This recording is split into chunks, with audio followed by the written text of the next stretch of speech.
los crímenes sin resolver tienen su propio encanto, el encanto de lo desconocido, donde podemos imaginar todas las posibilidades y elegir nuestra propia teoría. Entre los crímenes sin resolver hay uno en particular que ha sido objeto de análisis desde hace ya 100 años. Los asesinatos de Hinterkaifeck desconcertaron y desconciertan a investigadores y aficionados porque no solo el asesino nunca fue atrapado, sino que se desconoce el motivo del crimen. Un crimen que parece haber sido minuciosamente planeado y además con una increíble sangre fría. ¿Qué ocurrió aquel 31 de marzo de 1922? Pues bueno, prepárate porque vamos a investigar y a exponer todos los detalles de un acontecimiento que ha sido considerado imposible de resolver desde hace más de un siglo.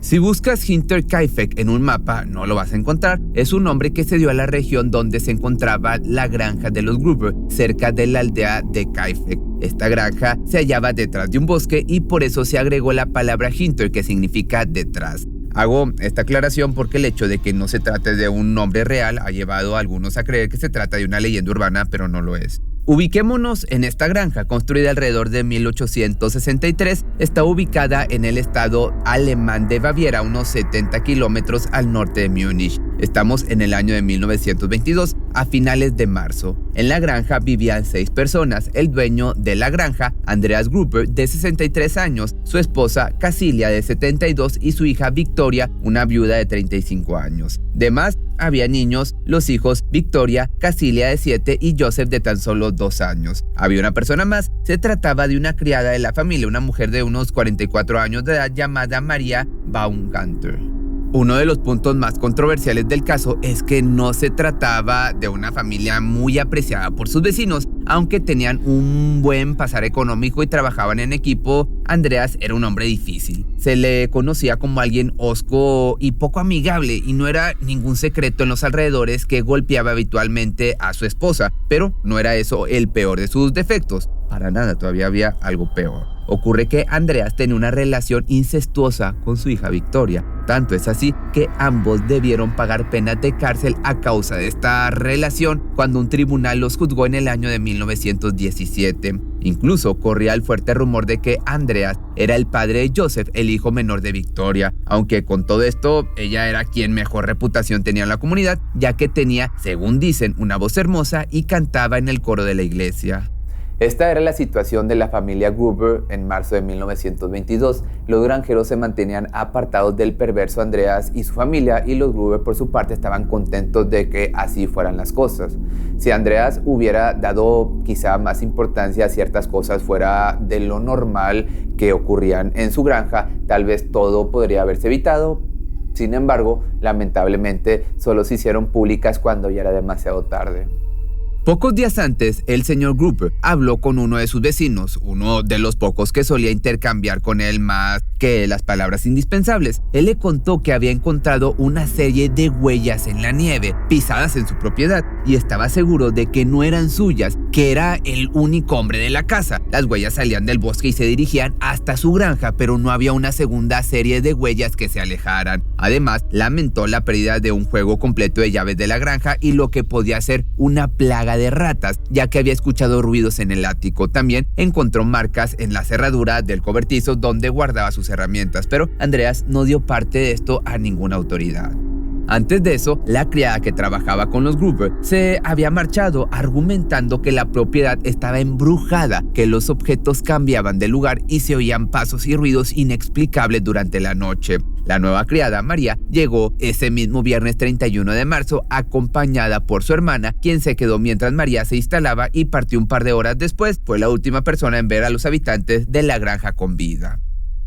Luego de que la hermana de la nueva criada se marchara, como te platico, la vida en la comarca continuó como siempre. Hubo algunos comentarios cuando los vecinos comenzaron a extrañarse de no ver a los Gruber en la iglesia el domingo, especialmente a Victoria, que debía cantar con el coro, con esta voz magnífica que decían que tenía. Además, el sábado, la pequeña Casilia tampoco fue a la escuela. El día lunes, el cartero de la oficina postal local notó que la correspondencia a los Gruber seguía sin retirar. retirarse, algo también bastante inusual, pero no lo suficiente como para disparar algunas alarmas. Ya fue la mañana del martes 4 de marzo cuando un mecánico llamado Albert Hofner se presentó en la granja para reparar una máquina. Era algo que Andrés había acordado la semana anterior, por lo que ni siquiera se anunció y entró directamente en la propiedad para ponerse a trabajar. La reparación le llevó cerca de 5 horas, pero en todo ese tiempo no vio ningún miembro de la familia. Una vez que regresó al pueblo, comentó lo extraño de esta situación. Eso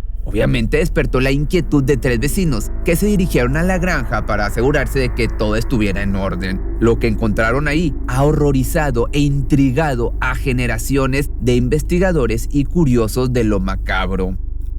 El primer lugar al que se dirigieron fue el granero. A esa hora, lo más natural era que encontraran a Andreas trabajando, pero la escena fue diferente. Los cuerpos de Andreas, Victoria, Casilia y la pequeña estaban tendidos en el suelo, sin vida. El responsable los había cubierto con brazadas de heno del mismo granero y una vieja puerta. De inmediato, mientras uno de los vecinos partía en busca de las autoridades, los otros 2 se dirigieron hacia la casa en busca de sobrevivientes, solo que no había tal cosa. En el interior de la vivienda estaban los cuerpos del pequeño Joseph, el hijo menor de Victoria, de solo 2 años, todavía en su cuna. En la cama de María yacía la criada. El pequeño Joseph había sido cubierto con una falda de Victoria. El cuerpo de María, por otra parte, estaba cubierto con una sábana. De inmediato, es decir, de acuerdo a las posibilidades de la época y del lugar, claro, recuerden que estamos en una zona rural de Alemania de allá del año 1922. Un equipo de detectives de la policía de Múnich se dirigió a la granja de los Gruber. Al mando de este grupo estaba el inspector George,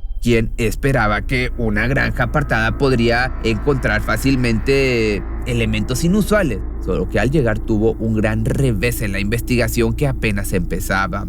Lo que había sucedido fue que los vecinos de los alrededores se enteraron de la masacre que había ocurrido en la granja de Andreas y se habían dirigido hacia ahí para ver el espectáculo por sí mismos. Prácticamente se encontraron con personas acampando en la escena del crimen. Algunos incluso se habían llevado comida y habían movido y pisoteado cualquier pista que pudiera dar resultado o esclarecer el asesinato. Pero los cuerpos seguían ahí y se los trasladó para realizar las autopsias correspondientes. Este análisis de los cuerpos no tuvo mucho para decir. Todos los cuerpos habían sido atacados de la misma manera y la causa del fallecimiento era idéntica. Un golpe en la cabeza con algún objeto, casi con seguridad algún tipo de herramienta puntiaguda, probablemente un pico. Todos parecían haber perdido la vida en el acto, salvo la pequeña Casilia, que aparentemente había sobrevivido algunas horas antes de morir, ya que en sus manos se encontraron mechones de su propio pelo que se había arrancado ella misma cuando ya estaba malherida.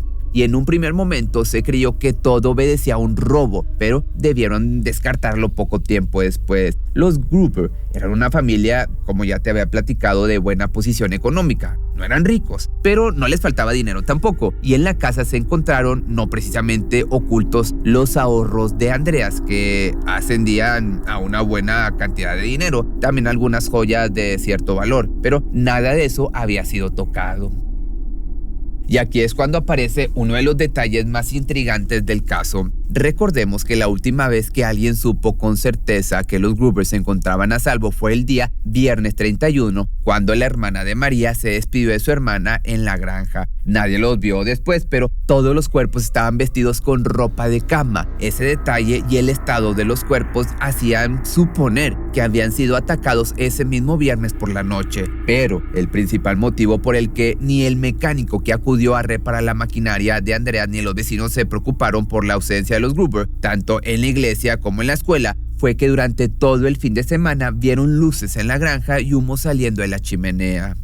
El asesino, luego de cometer el crimen, pasó todo el fin de semana en la granja. Se llegaron incluso a encontrar evidencias de que alguien había estado cocinando y durmiendo en una de las camas.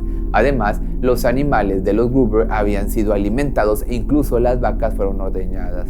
Hovner, el mecánico, también agregó un detalle inquietante. Dijo que cuando él estuvo reparando la máquina, el granero donde luego se hallaron los cuerpos estaba cerrado y el perro de la familia estaba atado en el exterior. Sin embargo, cuando los 3 vecinos fueron a investigar poco después y descubrieron la escena, las puertas del granero estaban cerradas y el perro estaba adentro. Todo indicaba que Hovner estuvo casi 6 horas a pocos metros de la persona que le acababa de quitar la vida a una familia entera, niños incluidos, y solo se marchó horas después de que los vecinos descubrieran la escena del crimen.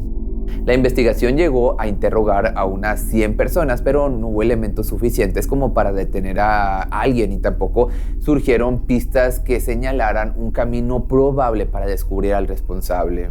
El primer sospechoso que consideraron los agentes fue Lawrence. Te voy a estar dejando aquí el nombre completo porque el apellido está muy complicado. Este era un antiguo pretendiente de Victoria y supuesto padre del pequeño Joseph, algo que entraba en conflicto con los rumores. Esta pareja parecía haber tenido alguna clase de relación amorosa, pero los celos de Andrea se interpusieron y en medio de eso nació Joseph, por lo que la paternidad del pequeño nunca fue aclarada, como ya te había platicado. El mismo Lawrence cambió varias veces su declaración, admitiendo unas veces ser el padre de Joseph y otras veces negándolo. Con esta situación era más que evidente que estos hombres eran poco menos que enemigos naturales, aunque a la luz de los hechos no tenían motivos válidos para eliminar a toda la familia, incluido a su probable hijo. No obstante, hubo una serie de comportamientos que despertaron fuertes sospechas en su contra. Para empezar, él había sido uno de los 3 hombres que descubrieron los cuerpos y sus acompañantes dijeron que había movido los cuerpos ya sin vida. No solo eso, sino que el perro de los Grouper se mostró especialmente agresivo hacia él y que entró solo en la casa tras abrir la puerta principal con una llave.